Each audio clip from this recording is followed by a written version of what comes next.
दोस्तों 28 मई 2023 देश के लिए कई मायने में बहुत ही ऐतिहासिक दिन था। सबसे पहले माननीय प्रधानमंत्री द्वारा आजाद भारत की पहली नई संसद भवन का उद्घाटन करना, जो स्वतंत्र भारत के इतिहास में एक गौरवशाली अध्याय जुड़ गया। तो दूसरी तरफ अपनी अस्मिता और मान सम्मान के लिए महीनों से जंतर मंतर पर बैठी देश की पहलवान बेटियां, जिसने देश के लिए अनेक मेडल जीतकर भारत का गौरव बढ़ाई, वो बुरी तरह संसद के पास ही दिल्ली पुलिस द्वारा सड़कों पर घसीटी गयी। तीसरा सबसे महत्वपूर्ण दिन इसलिए था कि स्वतंत्रता सेनानी और हिंदुत्व के बहुत बड़े चेहरे वीडी सावरकर के जन्मदिन पर चोल वंश के राजशाही में सत्ता हस्तांतरण के प्रतीक सेंगोल को न्याय दंड के तौर पर नई संसद भवन में स्थापित करना सच में ऐतिहासिक पल था। जी हाँ दोस्तों, आगे ऊपर कई सभी बिंदुओं पर हम बारी बारी से चर्चा करेंगे, लेकिन अगर आप हमारे चैनल पर पहली बार आए हैं तो चैनल को सब्सक्राइब कर एक लाइक जरूर कर दीजिएगा, क्योंकि गोदी मीडिया के इस दौर में सच्ची पत्रकारिता एक चुनौती है। नमस्कार, आप देख रहे हैं तीसरा पक्ष न्यूज नेटवर्क में आप सभी का स्वागत है।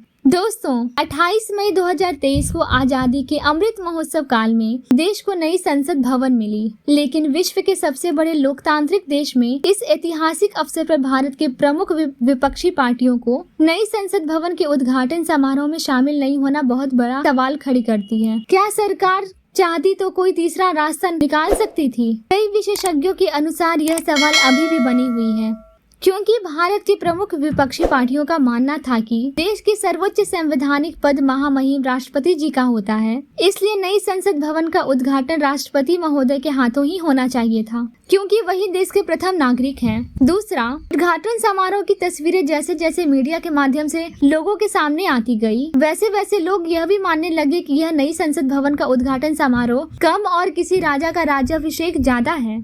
वह क्योंकि जिस तरह प्राचीन समय में पंडे व पुजारियों द्वारा किसी राजा का राज्याभिषेक कराया जाता था, ठीक उसी तरह की तस्वीर लोगों के सामने एक बार फिर से जीवंत हो गई।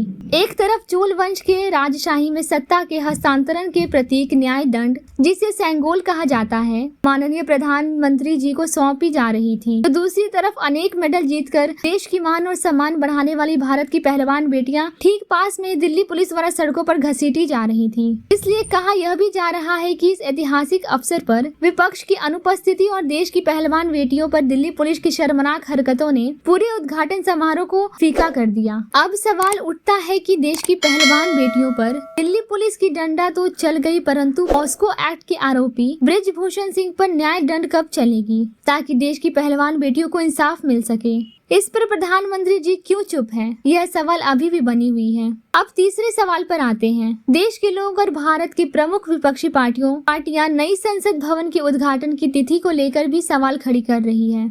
उनका कहना है कि उद्घाटन के लिए हिंदू राष्ट्र के पैरोकार कर रहे वीडी सावरकर के जन्मदिन यानी 28 मई को ही क्यों चुना गया? क्या यह भारत को हिंदू राष्ट्र की तरफ ले जाने का पहला कदम है, या भारतीय जनता पार्टी की छिपी हुई कोई एजेंडा? इन सब सवालों का जवाब तो आने वाला समय ही बताएगा। यह विश्लेषण आपको कैसा लगा कमेंट बॉक्स में जरूर बताइएगा। अगर पसंद आए तो वीडियो को लाइक करें, दोस्तों के बीच शेयर करें और चैनल को सब्सक्राइब कर बेल आइकन को जरूर दबाएं। धन्यवाद।